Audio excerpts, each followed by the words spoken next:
السلام علیکم ورحمۃ اللہ وبرکاتہ۔ بسم اللہ الرحمن الرحیم۔ الحمدللہ وحدہ والصلاة والسلام اما بعد۔ اعوذ باللہ من الشیطان الرجیم۔ بسم اللہ الرحمن الرحیم۔ وَإِذَا حَكَمْتُم بَيْنَ النَّاسِ فَاحْكُمْ بِالْعَدْلِ۔ صدق اللہ العظیم۔ جناب صدر، حضرات حکم، معزز اساتذہ اکرام، دور دراز سے تشریف فرما مہمان اعظام اور ہم نشینان بزم، آج کے سالانہ انعامی مقابلہ میں میری تقریر کا موضوع ہے دنیا کو اسلامی طرز حکومت کی ضرورت۔ امید ہے کہ آپ حضرات میری باتوں کو بغور سماعت فرمائیں گے اور دل کے نہا خانے میں جگہ دیں گے۔ حضرات، اللہ تعالیٰ نے اس دنیا کو سجایا، پھر انسان کو اس میں بسایا، اس کی خدمت کے لیے طرح طرح کے مخلوقات پیدا کیے، ان کی ضرورتوں کی ساری چیزیں مہیا فرمائی۔ چاند، سورج، ستارے، سیارے بھی حضرت انسان کی آسانی کے لیے تخلیق کیا۔ ندی نالے، سمندر، ہوا، درخت، پھل، پیڑ پودے، چرند پرند، ہر چیز کو انسان کی خدمت کے لیے مستعد کر دیا۔ پھر انسان کو زمین کا خلیفہ مقرر فرمایا اور پوری جہان کو حکمرانی عطا کیا اور فرمایا وَمَا خَلَقْتُ الْجِنَّ وَالْإِنسَ إِلَّا لِيَعْبُدُونِ، کہ ہم نے انسان اور جنات کو اپنی عبادت کے لیے پیدا کیا۔ اس بات سے انکار نہیں کہ نماز پڑھنا عبادت ہے، صبح صلاۃ کی پابندی عبادت ہے، سر بسجدہ ہونا عبادت ہے، نوافل مستحبات کو لازم پکڑنا عبادت ہے، یہ سارے اعمال و افعال عبادت ہے۔ انہی عبادات میں سے اور ایک اہم عبادت ہے وہ نظام عالم کو اسلامی طرز حکمرانی سے روشناس کرانا، شیطانی نظام عالم کو اسلامی قوانین کے مطابق ڈھالنا۔ اور سچ بتاؤں تو آج کی ترقی ہوئی دنیا کو اسلامی طرز حکمرانی کی ضرورت ہے۔ موجودہ عالم کا بیشتر مسائل کا حل، مشکلات کی گرہ کشی، دشواریوں کا ازالہ اسلام کے آداب حکمرانی کو احتیاط کر کے ہی کیا جا سکتا ہے۔ بلکہ یہ کہنا زیادہ موزوں ہوگا کہ آج کی روتی، بلکتی، سسکتی، زمانے کی ستائش حکومتوں کی کچلی اور روندی بھی انسانیت صرف اور صرف اسلامی اصول و اقتدار، اسلامی حکومت کے شامیہ نتیجے سکون و اطمینان کی سانس لے سکتے ہیں۔ حاضرین جلسہ، ارباب حکومت تو قومی خزانے سے عیش و عشرت کر رہے ہیں اور عوام دو وقت کی روٹی، سر ڈھانپنے کے لیے لباس اور رہنے کے لیے مکان کو ترس رہے ہیں۔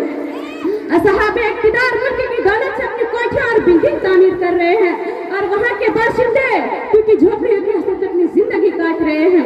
لیڈران قوم ملت حکومت اقتدار کی آمدنی سے جائیدادیں اور جاگیریں خرید رہے ہیں۔ رعایا دفن ہونے کے لیے 4 ہاتھ کفن، 2 گز زمین کے لیے ہراؤ پریشان ہے اور ہمارے قدر رہنمائی قوم کے کتے متنوع غذائیں کھاتے ہیں، ان کے عوام دانا دانا کو ترستے ہیں۔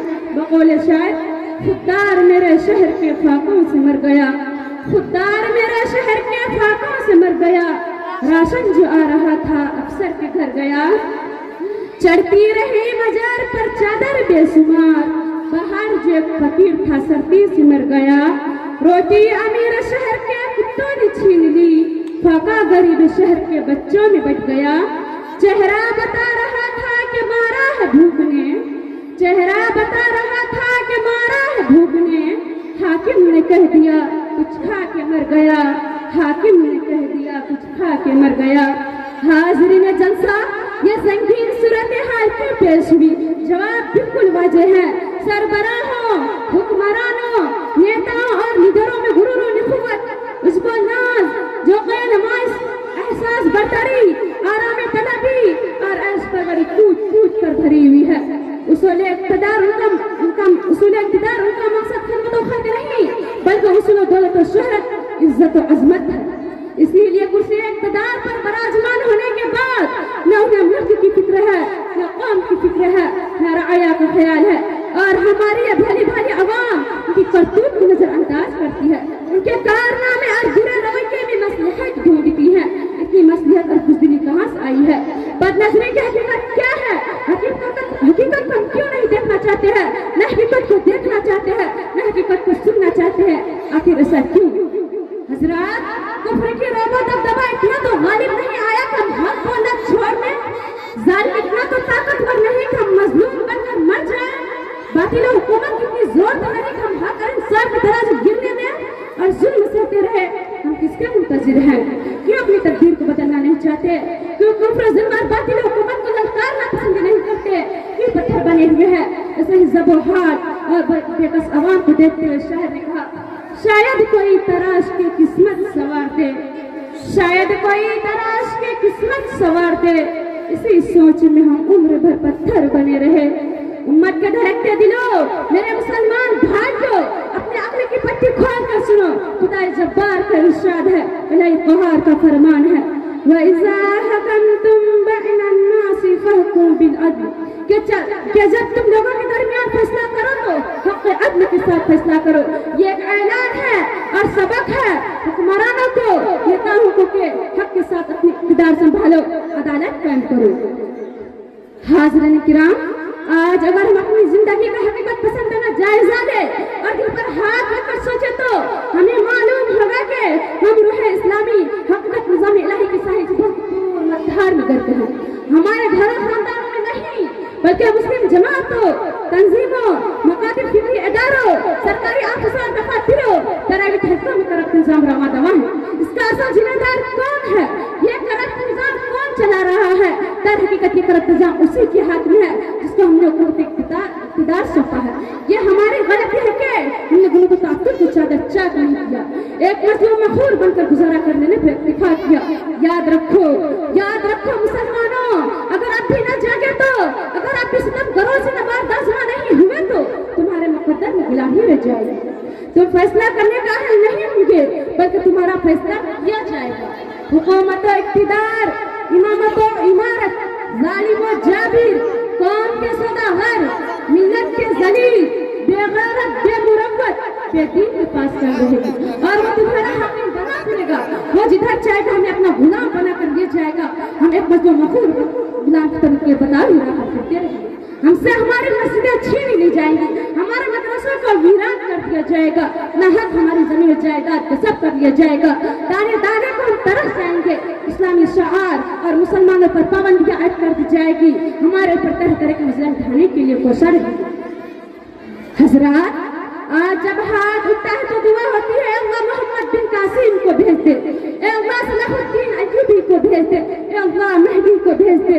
نہیں، میرے انتظار ملت نہیں، یہ اپنے مہدی کا انتظار کا نہیں ہے، یہ تو خود کو مضبوط بنانے کا ہے، یہ اپنے محمد بن قاسم کا نہیں ہے، خود کو تلوار بنانے کا ہے۔ اٹھو میرے شیرو، میرے بھولے عوام، اٹھو ایوب کے فرزندوں، اٹھو، بدل ڈالو دنیا کے نظام، بدل ڈالو باطل کی حکومت، ختم کر دو اسلام کے دشمن کے مقاصد، منہدم کر دو حاصل اسلام کے قلعے، انصاف کام کرو، حق کا پابند بن جاؤ، ظالم کا ہستی مٹا دو، مظلوم کا سہرا بن جاؤ، اسلام کا تراجو قائم کرو، نظام عالم کو نظام الہی میں تبدیل کر دو، مٹا دو کفار ظالم کو تاریخ کو اور لکھ دو تاریخ اسلام کو اور ڈنڈے کی چوٹ اعلان کر دو۔ اے میرے قوم کے لوگوں شکایت کیوں نہیں کرتے؟ اے میرے قوم کے لوگوں شکایت کیوں نہیں کرتے؟ تم اتنا ظلم سے کر بھی بغاوت کیوں نہیں کرتے؟ یہ بھوک افلاس تنگ دستی تمہارا ہی مقدر کیوں؟ یہ بھوک افلاس تنگ دستی تمہارا ہی مقدر کیوں؟ تیرے اوپر تیرے جیسے حکومت کیوں نہیں کرتے؟ لوگوں کو ان کی بے چینی اور بے قراری سے نکال کر ان کو خوشحال کر دو، سودی سسٹم کو تہا بالا کر دو، ظالم و جابر حکمران کو ان کی اوقات یاد کرا دو، امن و شانتی کا پرچم ہمالا پر گاڑ دو۔ یہی ہماری زندگی کا مقصد اور دین اسلام کی سرفرازی، اسی لیے تم مسلمان ہو، اسی لیے تم نمازی ہو۔ اب بھی ہے تیرے لیے دروازہ نصرت کھلے، اب بھی ہے تیرے لیے دروازہ نصرت کھلے، اب ہے ممکن کہ تجھے کوئی بھی عظمت ملے۔ دیکھو اب ہے سویرا گھر کی جانب لوٹ آ، دیکھو اب ہے سویرا گھر کی جانب لوٹ آ، اے خدائے واحد کی جانب لوٹ آ۔ اب آخر ہم اللہ تعالیٰ دعا کرتے ہیں کہ ہمارے قدر علماء کو اوصاف کو اخلاق حسنہ میں تبدیل کر دے اور ہمیں ایسے قائد و حاکم عطا کرے جس میں صداقت و سچائی ہو، حیا پاک دامنی ہو، بصارت و بصیرت ہو، انابت و تظاہر ہو، امانت و دیانت ہو، قناعت و شجاعت ہو اور دینی حنیت سے سرشار ہو۔ آمین۔ خودی میں ڈوب جا غافل یہ سر زندگانی ہے، خودی میں ڈوب جا غافل یہ سر زندگانی ہے، نکل کر حل کر شاموں سر سے جا ودا ہو جا، وآخر دعوانا الحمد للہ رب العالمین والسلام.